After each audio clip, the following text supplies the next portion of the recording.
ወንድም ሰላም ነው? ሰላም እንዴት ነህ? ከፀጉር ቤት እየመጣህ ነው ማለት? አይ ግማሽ ተቆርጠ ግማሹን ቀረ ብዬ ነው። ለምን ደሞ የምትሰድበኝ አቁመህ? ኧረ እንዴ ምን አልኩ እኔ? ግማሽ ተቆርጠ ግማሽ ረስተህ ነው እኮ አልኩ እንጂ እኮ ከመንገድ አቁመህ። እሺ ተባረክ እንጂ ምንድነው እንደዚህ አይነት ፀጉርም አለ እንዴ? እኮ ማብራት ጠፍቶበት ነው። እኛ አሁን መኖር አንችልም እኮ ቁሌት ለምደን ነው ስለተቁላላ ነው እንጂ ዝም ብለህ ሽንኩርት እኮ ዘይትም እኮ ያስፈልገው።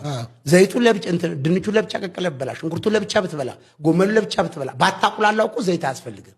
ዘይት ያስፈልገን እኮ ያቁላላን እኮ ስታቁላላ ነው ዘይት የሚያስፈልግ። ስለዚህ ምንድነው ጉዳዩ? ቁሌቱ ጠፍቶ በኔቸሩ ምን በላው ድንቹ ምኑ መድኃኒት የማያስፈልገንም ታመንም ከሆነ አሁን ድንች ዝም ብለህ ብትበላ በቃ አለቀ። ግን እነሱ ሲሸውዱ ድንች ውስጥ ሲ ነው ያለው ይለዋል፣ ሆነ ነገር ውስጥ ቢ ነው ያለው ይለዋል፣ ሎሚ ውስጥ ደግሞ ዲ ነው እንትን ውስጥ ምናምን ያለው ብለው ኤቢሲዲን ጨምረውብህ ኤቢሲዲ ደግሞ ኤ እና ቢ ደግሞ አንድ ሊሆን አይችልም በታሪክ። ስለዚህ ጎመንና ድንች አንድ ነው ብለህ አታስብ። ፈጣሪው ሲፈጥር ግን በሁሉ ውስጥም ህይወት ነው፣ ህይወት ያስቀጥላል እንጂ ኤቢሲዲ የሚባል የለውም። ለነገሩ እኛ አሁን የመጣብን ሎሚ ውስጥ ሲ ያለ ይለዋል። ሲ ነው የምትበላው፣ ሎሚ ነው የምትበላው። ሲ የሚባል እንዴት አድርጎ ነው የሚገባው እዛ ውስጥ? ትምህርት ነው የሚመስለው፣ ፍልስፍና ነው የሚመስለው ያሁን። ስለዚህ ሲና ዲን እያዳቀልክ የፊደል በቃ የፊደል ገበሽ ቀጥይ። ስም እንዳጠቅሽ አመሰግናለሁ። ያው እኔ የጽዳት ኃላፊ ነኝ። ስለዚህ መስሪያ ቤት ሳነሳ ምንድነው ሽንት ቤቱ በቃ እንዳለ ሰራተኛው ይገባል። መሰረተ ድንጋይ የሚያክል ነገር ነው እየጣለ የሚወጣው። ያው ደግሞ ይስቃሉ እኮ አፍሩም እዚሁ ያሉት ናቸው እኮ። ምንድነው ችግሩ ደግሞ ውሃም የለም። አሁን መካሻ ብንመለከት ማለት ነው ስም አትጥሪ እያልኩሽ አይደል እንዴ? ስም ለምን ትጠቅሻለሽ? ስም ጠቀስኩ አይደል? እሱ ማለት ነው እሱ ሽንት ቤት አጠቃቀሙን ብናወራ ምን ተገላምጠኛለህ እንዴ? እንደ ባህሪው ነው። አሁን ሲያወራ እንደምታዩት ነው። እዛም ሲገባ እዚህም ሲያወራ ዳርዳሩን ይላል አይደል? እዛም ደግሞ ሽንት ቤት ሲገባ ዳርዳሩን ነው የሚለው። ለምን መሀሉን እንደማይጠቀመው አይገባኝም። ግን ተምሯል፣ ማስተርስ አለው። በእናትህ ስለ ሰው ምናምን እኔ ሀሜት ምናምን አልፈልግም። እንግዲህ መቼም አደራሽም እየደረስን ነው ብዬ ነው። ይደርሰናል እና ምን ታዲያ ግን እንደው አንድ ቅር ያለኝ ጫማ ሳትገዛልኝ መምጣቴ ጫማ ልቋጭ አልገዛልኝ ብትገዛልኝ ነው ሮዚያ ስንት ሰው ያየኛል። ይኸውልሽ ያየሽ አሁን እኔ የምንነጋገረው ነገር ምንድነው እንግዲህ ደርሰናል እና ምንድነው አይደል እዚህ ድግሱ ምኑ ታለቀ በኋላ እጫወታለሁ፣ እዘፍናለሁ፣ እየክራለሁ እንዴ መቼም ያንቻመል መቼም እንዴ ሌላ ነው የሚያረግሽ ቤተሰቦች ስታገኝ ዘፈንታየው መደክር ነው። እዚያ ደግሞ ሰው የዘመድ ማህበር ስለሆነ ሰው ሲመጣ ደግሞ እዚያ እኔ ስለሚወዱኝ አየት እነሱ ላይ መጫወት መሳቅ ነው ችግር ይወዳሉ እዚያ መጫወት። ያየሽ እኔ እንዲህ ያለ ነገር አልወድም። ታውጫለሽ ብዙ ቀን ተጣልተን ብዙ ቀን ነገር ተነጋግረናል ብዙ ቀን እሱማ ግን ቅናት ነው ታዲ ቅናት ነው። እኔ ተጎኔ እንድትለያለሽ በቃ ቁጭ አልኩኝ ተጎኔ ቁጭ አልሽ ሞሰብ ቀረበ ሁላችንን ጠጣን ማዲያችንን በላን በዲግ ብለንብስ ወዲ መዝለል መጫወት አዲስ እንዴት ታቢሻው ጋር ሳልጫወት ቢሻው ደግሞ ነው ተመለሽ እንደውም ይቀርጥር ነው ተው እንጂ ታዲ እዚህ ሻጥ ነው ምን እንድትኛ ሻጥ ነው ምን ሻጥ ብዬ እዚያ ዘንዳ ቢሻው ይቀመጣል ከዚያ ዘንዳ አወራለሁ አንተ ዘንድ ነው አካሊ ተሱ ዘንድ አወራለሁ። ያየሽ ወሬ የሚባል አይሆንም ሰው ጋር አፍላፊ እንትን አይባልም። እኮ ምን ጊዜ የሚያንተነኝ ባል እኮ ክቡር ነው። አጠገብሽ ቁጭ ብያለሁ። አጠገብሽ ያለውን ሰው ማየት ማውራት ማጫወት ነው። እኔ ላይ ወሬት አለ ሌላ ነገር አይነገርም። ወዲያ ወዲህ አይባል ዘፈን ተነሰ መስፈን አይዘፈንም። በቃ እኔ እንዲዘፈን ተማንም ጋር እንዲደክር ያልፈልግም። በቃ እንዲያልሽ እንዲ እየተሻሽሽ እንዲያልሽ አይቻልም። በቃ ያይሽ ደግሞ ሌላው ደግሞ ለዘመዶችሽ እንዲህ ነው ተኝቶ ያረፍዳል ስራ ይሰራል አጨደው ቀረ እንዲሆነ እንዲያት ታዲ የባልሽን ገመና እዛው ቤትሽ እኔና አንቺ ገመናችን ቤታችን አሁን ያስጠነቀቅከኝ አለ ተኝቶ ያረፍዳል ብርድ ይፈራል እሳት መሞቅ ይወዳል ማለዲያ ስራ አይወድም የሚለውን አልናገርም።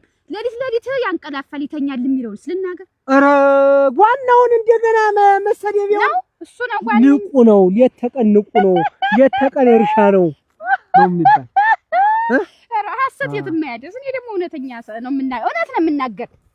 አንቺ ሰትዮ እንዴት ነው አሳሰብኩት ነው አሁን ይሄን ያወራዋለሁ ብዬ አላሰብኩም። አንተ ግን አሳሰብከኝ። ፈልጥፍ እዚሁ ላስቀርሽ እንዴ ሂድ እዚያ እንነጋገራለን። ሂድ የት ነው የምንነጋገረው? ሰው ፊት ነው የምንነጋገረው? እዚህ ተነጋግረን ነው እዚያ የምንጨርሰው። ደግሞ መጠጥ ስቀምስ ደግሞ ሐሳቤን ለጉጥ ይሆናል። መጠጥ ስቀምስ ደግሞ እኔ አይኔን እንዲህ ሊያንቀላፋኝ ሲል እንዲህ ካልኩሽ ቀጥታ ቤታችን እንድ ነው እንዲህ ዟር ብያ ተቀመጥሽበት ታገኘውሽ ቤታችንን ማንገባም እኔና አንቺ ፉርሽ እና በል አንተ ትመጣለህ። እኔ እዚሁ ምን ጠፍታ ነጣጠፉልኝ እዚያ ተኛ። የአንድን ትዳር ሄልዙን በደንብ ጤነኛ ነው ብለን ለማውራት ፍሪኩዌንሲውን ወይም ደግሞ በየስንት ጊዜ ነው አልጋ ላይ እንትን የሚሉት የሚገናኙት ብሎ ቼክ ያደርጋል። እና አንድ ባለትዳሮች በቀን 2 የሚያደርጉ ከሆነ በጣም ሃኒሙን ስቴጅ ላይ ናቸው። በጣም ሄልዚ ነው። ጤነኛ አይደለም ጤነኛ ኦፊሻሊ ባለትዳር ነኝ ስለዚህ አይከና ኮሜንት ኦን ዚስ አሁን እነግርሃለሁ የቱ ጋር እንዳለ ቼክ ታደርጋለህ ብሮ እና በቀን 2 አሁን ይሄ ኖርማሊ ሃኒሙን ፌዝ ላይ ኤክስፔክት የሚደረግ ነው። ሃፕሊ ሜሪድ ናቸው መጀመሪያ አካባቢ ነው። ይሄ በቀን 2 ነው። በቀን 1 ሲሆን ደግሞ በጣም ቬሪ ሃፒ ካፕልስ የሚባል ሜሪድ ካፕልስ ናቸው። በቀን 1 ከሆነ ይላል።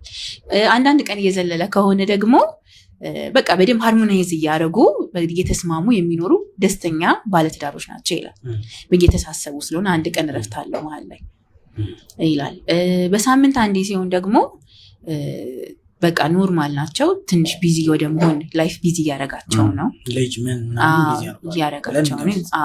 በየ15 ቀኑ ሲሆን ደግሞ ትንሽ ጸብ እየበዛ ነው ማለት ነው። ምክንያቱም ጸብ በመጣ ቁጥር ነው ደግሞ ይሄ ነገር የሚበዛው ጋፑ ማለት ነው። በወር 1 ከሆነ ደግሞ አኮርዲንግ ቱ በመጽሐፉ መሰረት ነው የምነግርህ። በወር 1 ከሆነ ደግሞ ኦልሬዲ ኢሞሽናሊ የተለያዩ ነው ማለት ነው። ባልና ሚስት ክፍተት ተፈጥሯል ማለት ነው። ስለዚህ ክትትል ይፈልጋሉ። በ6 ወር፣ በ2 ወር፣ በ3 ወር ከሆነ ደግሞ በቃ ኦልሞስት ቤት ውስጥ ተለያይተዋል፣ ግን አንድ ላይ እየኖሩ ነው። ሲሪየስሊ ደግሞ ከሁለት አንዱ የሆነ ቦታ እየሄደ ነው ብዬ ነው ኦፍ ኮርስ እንደዛ ነው። 2 ወር ብዙ ነው አንድ ቤት እየኖሩ ሲሪየስሊ ክትትል ወይም ካውንስሊንግ ያስፈልጋቸው ተለያይተዋል ማለት ነው። እና ይሄ ነው ቴርሞሜትሩ። በዚህ እንግዲህ ራሳችሁን ቼክ አድርጉ ነው የሚለው መጽሐፉ። በጣም ኢምፖርታንት ነገር ነው ሴክሹዋል ነገር ትዳር ውስጥ ማለት ነው።